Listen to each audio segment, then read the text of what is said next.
ഞങ്ങൾ ഓണസദ്യ കഴിക്കാൻ വേണ്ടി പോവുകയാണ്. എൻ്റെ വീഡിയോ എന്ന് പറയുന്നത് ഓണസദ്യ കഴിക്കലാണ്. അപ്പോൾ പുതിയ നമ്മുടെ മച്ചാൻ്റെ വണ്ടിയിലാണ് പോകുന്നത്. അപ്പോൾ നമ്മുടെ മച്ചാൻ്റെ വണ്ടിയുടെ റെഡി ആയിട്ടുണ്ട്.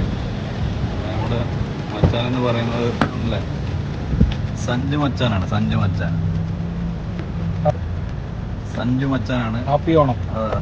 ഹാപ്പി ഓണമൊക്കെ പറയുന്നുണ്ട്. മച്ചന്മാരെ അപ്പം നമ്മൾ യാത്ര തുടങ്ങുകയാണ് മച്ചാനെ. അപ്പോൾ ഓണസദ്യ കഴിക്കാൻ വേണ്ടി നമ്മുടെ രവിയേട്ടൻ്റെ റൂമിലാണ് പോകാൻ ഉദ്ദേശിക്കുന്നുണ്ട്. രവിയേട്ടൻ ഇപ്പോൾ അവിടെ എല്ലാം റെഡിയാക്കി ഉണ്ടാവുമെന്നൊന്നും അറിയില്ല. അപ്പോൾ സഞ്ജു മച്ചാൻ എവിടെയോ ആയിരുന്നു വിളിച്ച് പറഞ്ഞാണ് രവിയേട്ടൻ്റെ വീട്ടിൽ പോയിട്ട് കഴിക്കാന്നൊക്കെ പറഞ്ഞാണ്. അപ്പോൾ രവിയേട്ടൻ ഇപ്പോൾ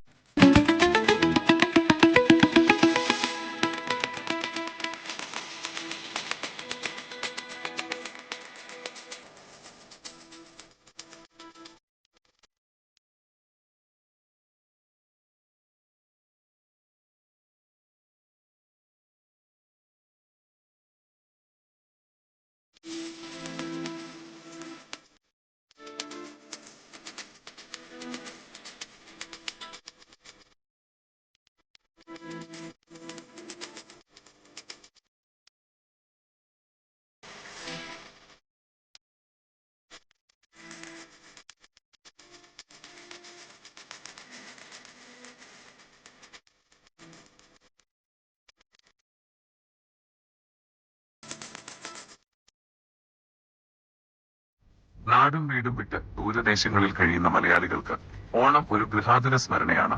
കേരളത്തിലെ ഓണാഘോഷത്തിന്റെ തനിമ ചോരാതെ കൂട്ടായ്മകളിലൂടെയും ഒത്തുചേരലുകളിലൂടെയും കൊണ്ടാടുന്നു. വാരാന്ത്യങ്ങളിലോ സൗകര്യമുള്ള മറ്റു ദിവസങ്ങളിലോ ഒത്തുകൂടി വിഭവസമൃദ്ധമായ ഓണസദ്യ ഒരുക്കുന്നതാണ് പ്രധാന ചടങ്ങ്.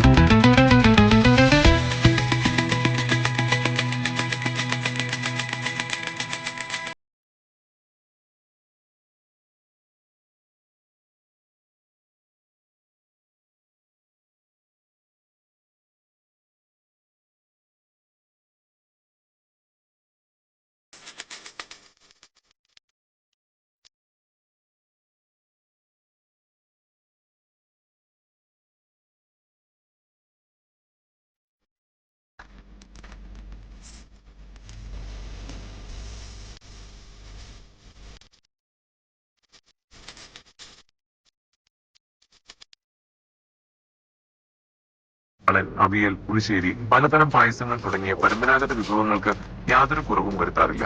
അതോടൊപ്പം നാടൻ പൂക്കൾ കിട്ടാനില്ലാത്തതുകൊണ്ട് ലഭ്യമായ പൂക്കൾ ഉപയോഗിച്ച് പൂക്കളമിടുകയും സ്വന്തം സംസ്കാരവും പാരമ്പര്യവും അടുത്ത തലമുറയ്ക്ക് പകർന്നു നൽകാനും മലയാളികൾക്കിടയിൽ ഐക്യവും സൗഹൃദവും വളർത്താനും സഹായിക്കുന്നു.